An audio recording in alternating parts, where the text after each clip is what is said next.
Hey, what's up, YouTube? Guys, I got a box of nickels here. We're going to go ahead and do an old-fashioned hunt. I'm going to pop these open real quick, make sure that they're circulated. I'm really enjoying nickels lately. I've been doing a lot more nickels than I have pennies. I just like getting the buffaloes and the silvers, so I'm really enjoying them. Let's see. It looks circulated. Yeah, they're definitely circulated. I don't necessarily see anything super old on top. I don't see any enders. Flip it over so you guys can see. In fact, what I'll do is I will leave it sideways so you guys can see where I'm at in the box. I'm going to do a time lapse while I open them, and then we will show you everything at the end, everything that we found. All right, you guys ready? Here we go.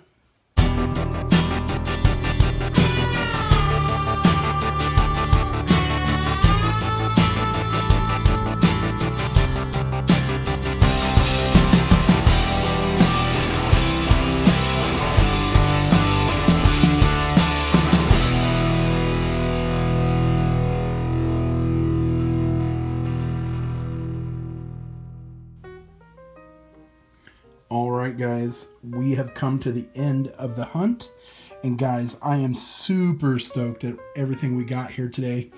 We got three coins, 3 nickels in the 30s, 3 of them out of this box. These here at the bottom here, we're going to start at the bottom and work our way up. These are all S mint marks. This is a 1951 S. We got a 1946 S. And a 1941, and that's an S as well. Those are all S mint marks. Those were the only 3 that I got with S. The next ones are Philadelphia. There's a 1940. It's got a little ding in it. These are all Philadelphias. Then I got this one, guys. It's a 1947. It's really, really dark, and that's going to come into play here in a little bit.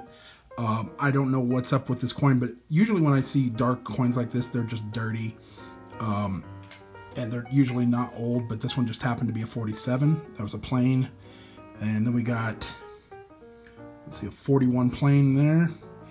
And our last Philadelphia is another 1941.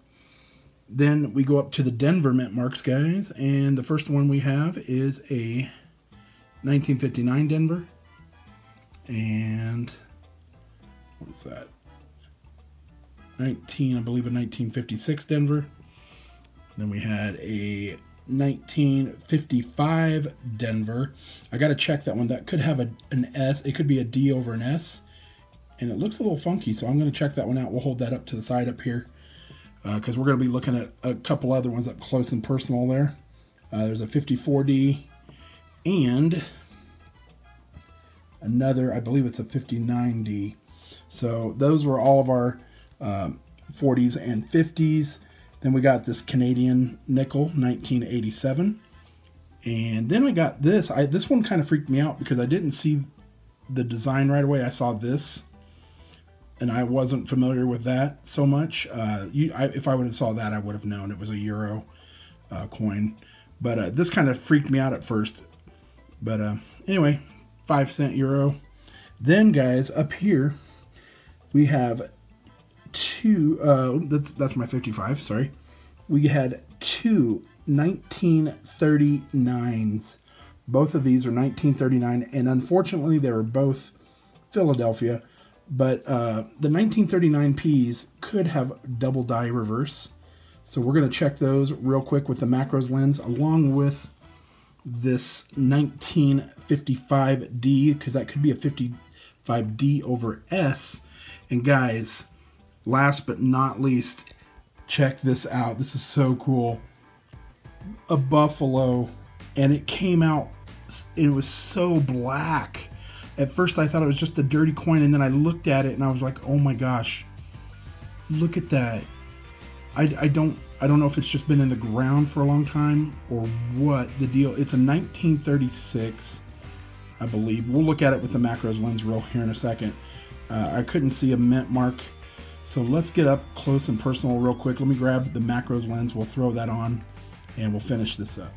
All right, guys, I got the macros lens on here. This is our 1955, and we're going to check the backside for a D over an S. The D is going to be located right next to the building, Monticello, and I can't zoom in any more than what I am right now. It looks normal to me. It kind of looked like it had something in the inside of it, but I'm thinking it's just a normal D. So let's look at the 39s here. We got one of the 39s. Let's flip it over. Look at the back. The back side is what you want to look at, and the word Monticello and the word 5 cents is usually what you see doubled on these coins. I've actually found a double die one of these already. This one does not look doubled at all. You would really see it in the S and LL. So there's no doubling on that one. Let's look at our next one here, another 1939. We'll flip that over, take a peek.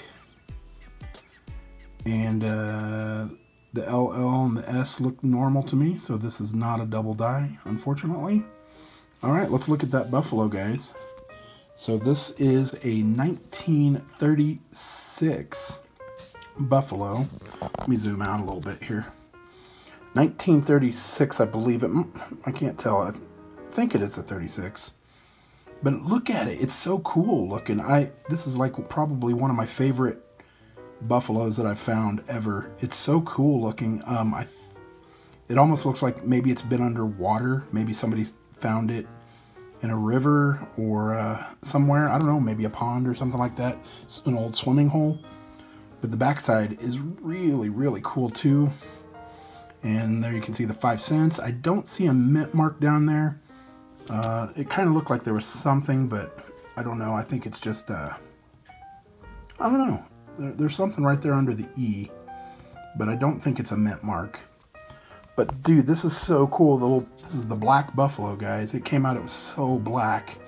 I actually have a couple of still shots from the time lapse that you can see where it popped out of the roll.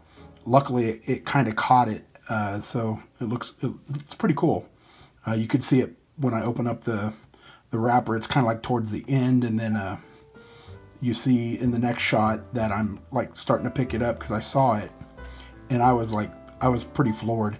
Anyways, guys, I hope you like this video. Please give me a like, subscribe, share, post your comments down below. We'll see you next time, and as always, happy hunting.